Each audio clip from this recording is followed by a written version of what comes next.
Hi, I'm Deborah Day with DR Day Consulting. This is my first time going live, so this is really interesting for me.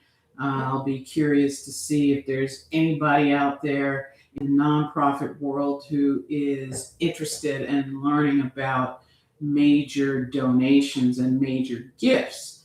And so, if you are a fundraiser, you don't have to be a professional fundraiser, but if you're the executive director of your organization, if you are a major gift officer who's fairly new, if you are just a development coordinator in a small nonprofit, this will be important for you to understand why major donations are a critical aspect of doing what you do as a nonprofit.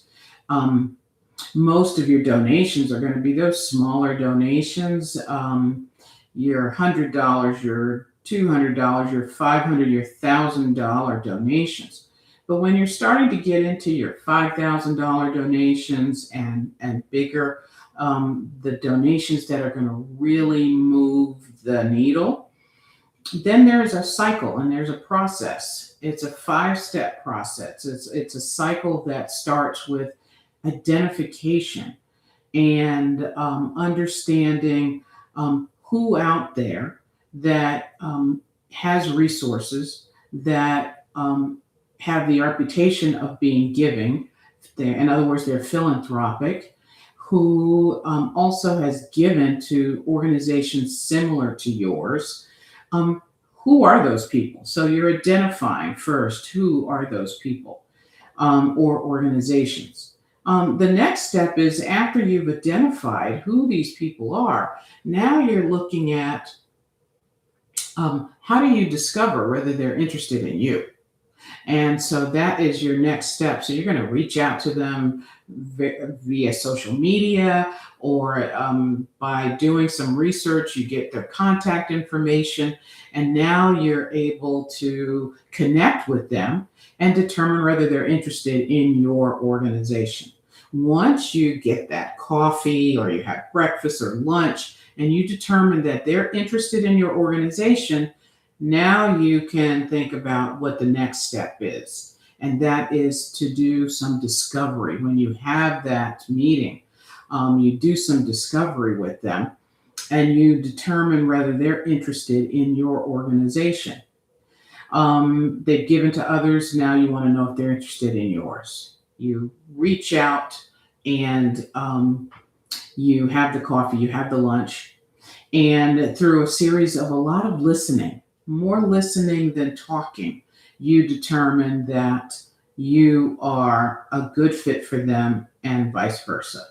And then you begin cultivating that relationship so that you get to know them better, so that you can find out what motivates them. Why are they so passionate about philanthropy? Why are they passionate about other organizations that they have supported? And you begin to get to know them, they get to know you, and you are going to go through this process for a period of time. And it depends on what you're thinking about in terms of the type of donation that you're going to want to ask them to make to your organization.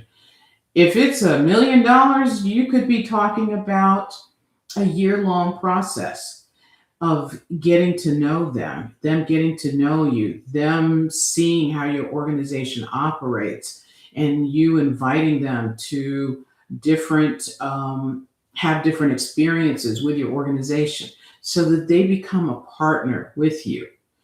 So if it's a smaller donation, let's say it's $5,000, it could be a week, a month, 2 months, 3 months, a period of time where they really have adequately had the opportunity to understand what you're about, who you are, and then you will know through that cultivation process whether they are in a position to support your organization. you will both get to know whether the organization and you are the right fit for each other. And then the next step is going to be to, um, in the conversations that you're having with them, you're going to discover whether they are ready to partner with you. And so you will have talked about your various programs, and you're going to um, bring up the fact that you are, let's say, trying to feed some children for the summer lunch program. And it's going to take $5,000 to feed 500 children. And now you're in a position to ask them, would you be interested in supporting this project?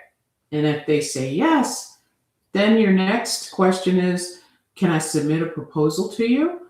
And when they say yes, you submit that proposal. You make sure it's clear and transparent and it makes sense to them. And once you do that and they come back and say, yes, this looks good, now you receive the donation.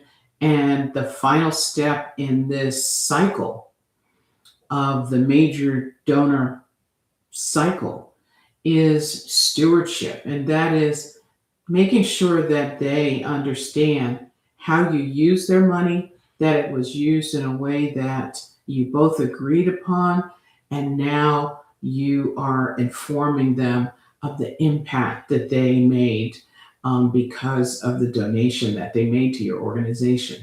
And now you have a major gift. You have a major gift. And why is it important to distinguish between a major gift and other types of donations? Because to segment your different types of funding to your organization is the best way to make sure that you're not doing a one size fits all when it comes to building a relationship with the people who give to your organization. The person who gives you $100 in the course of the year is important to your organization. The relationship that you're going to have with someone who gives your organization $5,000 or $10,000 or more will be slightly different. And you will want to make a distinction of the different amount of commitment that each individual is making to your organization. In other words, you only have so many resources within your nonprofit. And so, how do you really be a good steward of those resources in terms of connecting with donors and different types of donors? So, I've kind of rambled on, and this is my first attempt to go live. I'm learning a lot. I've said, don't let the perfect be the enemy of the good. And so I guess what I will need to learn from this is I will reach out to my potential partners to let people know when I'm going live. And that way they will know and they will tune in at a certain time. And so I look forward to trying this again in the future. In the meantime, I hope that if you are wanting to really make a huge impact within your organization, that you will consider major gifts, major donors as an important part of your nonprofit fundraising plan. And it will make all the difference to the growth of your organization. And it deserves the consideration and it deserves that effort. So I hope that you have a great week ahead and that you will continue to keep your chin up and maximize your opportunities. Take care and God bless.